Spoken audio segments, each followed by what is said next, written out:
తీర్పు ప్రకారం దాని వల్ల 30% కాకుండా 5 అయితే ఇదేమి కర్మ? హసీనా నివాసం మీద దాడి చేయడం ఏంటి? అంగళ్ళు ధ్వంసం చేస్తున్నారు. ఇస్కాన్ టెంపుల్స్ స్వామీజీలు కూడా చక్కగా మనకి భోజనాన్ని అందించారు అదే బంగ్లాదేశ్ లో. మరి ఇస్కాన్ టెంపుల్ తగలబెట్టారు అక్కడ కూడా భయపడలేదు ప్రజలు. ఇదే పరిస్థితి మిగతా పోతావు, నమ్మకపోతే అక్కడికి పోతావు అని చెప్పేవాళ్ళు తప్పిస్తే మిగతా వాళ్ళందరూ కూడా ఏ దేవుడు పుణ్యం అక్కడ చెప్పేవాడు ఎవడు లేడు. మనం ఎప్పుడు కూడా ఒక మతం మీద ఎప్పుడు అటాక్ చేసే పరిస్థితి మన ప్రపంచంలో మనం ఎప్పుడు చేయలేదు, ఇక మీద కూడా అది మన అలవాటు కాదు.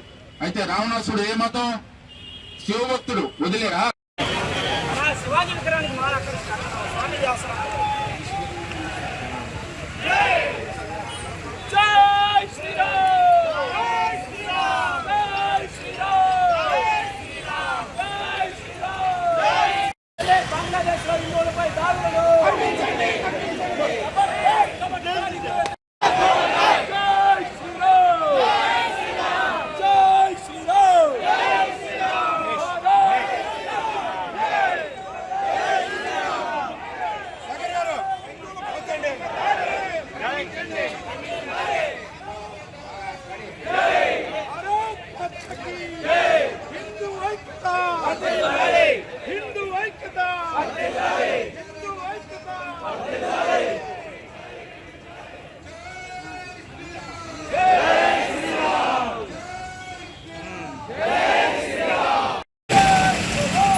వ్యాప్తంగా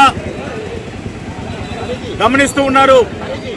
బంగ్లాదేశ్ లో హిందువులపై జరుగుతున్నటువంటి అరాచకాలు, హిందువులపై జరుగుతున్నటువంటి దాడులు, బంగ్లాదేశ్ హిందువులకి ఈరోజు ప్రాణాలకు రక్షణ లేదు, మానాలకు రక్షణ లేదు, ఆస్తులకు రక్షణ లేదు.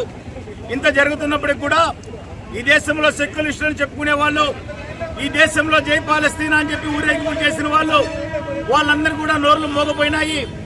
హిందువుకి ఈ దేశంలో అన్యాయం జరిగినా, హిందువు ఎక్కడున్నా అన్యాయం జరిగినా వారి గురించి ఎలుగెత్తి చాటే దానికోసం సెక్యులరిజం పేరుతో ఎవరు కూడా ముందుకు రాని సందర్భంలో హిందూ చైతన్య వేదిక పేరుతో ఈరోజు హిందూ సంఘాల పిలుపు మేరకు నెల్లూరు నగరం నందు నిరసన ప్రదర్శన చేస్తూ బంగ్లాదేశ్ హిందువులకి మద్దతుగా, బంగ్లాదేశ్ హిందువులకి ఐక్యంగా మేమున్నాం మీ వెనకని చెప్పి వారికి ఒక భరోసా ఇచ్చేదానికోసము నెల్లూరులో ఈరోజు ఊరేగింపు చేయడం జరుగుతుంది. దేశం మొత్తం పైన కూడా ఈ విధమైన నిరసన ప్రదర్శనలు, వారి మద్దతు ప్రదర్శనలు జరుగుతున్నాయి. బంగ్లాదేశ్ లో గత కొంతకాలంగా జరుగుతున్న హిందువుల మీద జరుగుతున్న నర్మేదానికి వ్యతిరేకంగా బంగ్లాదేశ్ లో హిందువులకి మద్దతు ఇచ్చే విధంగా ఈ ర్యాలీ ఇవాళ హిందూ చైతన్య వేదిక ఆధ్వర్యంలో జరగబోతా ఉంది. అయితే మన దౌర్భాగ్యం ఏంటంటే బంగ్లాదేశ్ లో ఇంత మారణ హోమం జరుగుతుంటే ఎవరు మాట్లాడరు. పాలస్తీనా ఇజ్రాయెల్ కొట్టుకుంటే మాట్లాడతారు, అలాగే రష్యా ఉక్రెయిన్ యుద్ధం జరిగితే మాట్లాడతారు. అయితే మనకి మొదటి నుంచి కూడా మన నాయకులందరూ నేర్పించింది ఏంటంటే అహింసో పరమో ధర్మ అని చెప్పేసి ఆ వాక్యం చెప్పి మనల్ని హిందువులందరినీ కూడా ఎటు చేతగాని వాళ్ళుగా చేశారు. అయితే ఇప్పుడు టైం వచ్చింది, ధర్మహింస తదైవచ, ధర్మహింస తదైవచకి టైం వచ్చింది. కాబట్టి ప్రతి హిందువు కూడా హిందువుకి ఏదన్నా అవమానం జరిగినా, హిందువుకి ఏదన్నా నష్టం జరిగినా, హిందువుకి ఏదన్నా బాధ జరిగినా రోడ్డు మీదకి వచ్చి ఈ విధంగా నిరసన తెలపాల్సిన బాధ్యత ఉంది. కాబట్టి ఈ యొక్క కార్యక్రమము బంగ్లాదేశ్లో హిందువులకు మద్దతుగా చేస్తున్నాం. పూర్తి హిందూ సమాజం కూడా బంగ్లాదేశ్లో హిందువులకు మద్దతుగా నిలబడతామని కూడా ఈ సందర్భంగా తెలియజేస్తా ఉన్నాం.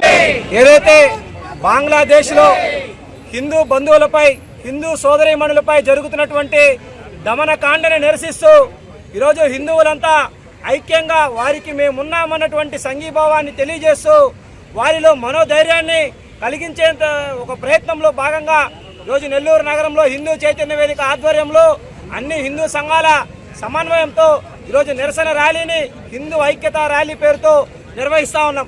ఈరోజు ఏదైతే బంగ్లాదేశ్లో నిన్న మొన్నటి వరకు దాడులకు గురైనటువంటి మహిళలు, ఈరోజు విద్యార్థులు ఈరోజు తిరగబడుతూ ఉన్నారు. ఈరోజు మహిళలు అపర ఖాళీలై వారిపైన విరుచుకుపడేటువంటి చైతన్యం ఈరోజు హిందూ సమాజంలో వస్తూ ఉంది. ఈరోజు వీరభద్రుల్లాగా వీరత్వాన్ని చూపించేటువంటి హిందూ వీరులు ఈరోజు పుట్టుకొస్తా ఉన్నారు. కాబట్టి ఈరోజు స్వామి వివేకానంద చెప్పినట్టు ఈరోజు సమాజానికి అవసరమైంది బృందావనంలో ఈరోజు మురళీ గానం చేసేటువంటి కృష్ణుడు కాదు, కురుక్షేత్రంలో పాంచజన్యం పూరించేటువంటి కృష్ణుడే ఈరోజు స్ఫూర్తిగా హిందూ సమాజం పనిచేసి ఈరోజు ధర్మ స్థాపన చేయాల్సినటువంటి అవసరం ఉందని చెప్పి అదే లక్ష్యంగా పనిచేయడం కోసమే ఈ యొక్క నిరసన ర్యాలీని చేపడతా ఉన్నారు.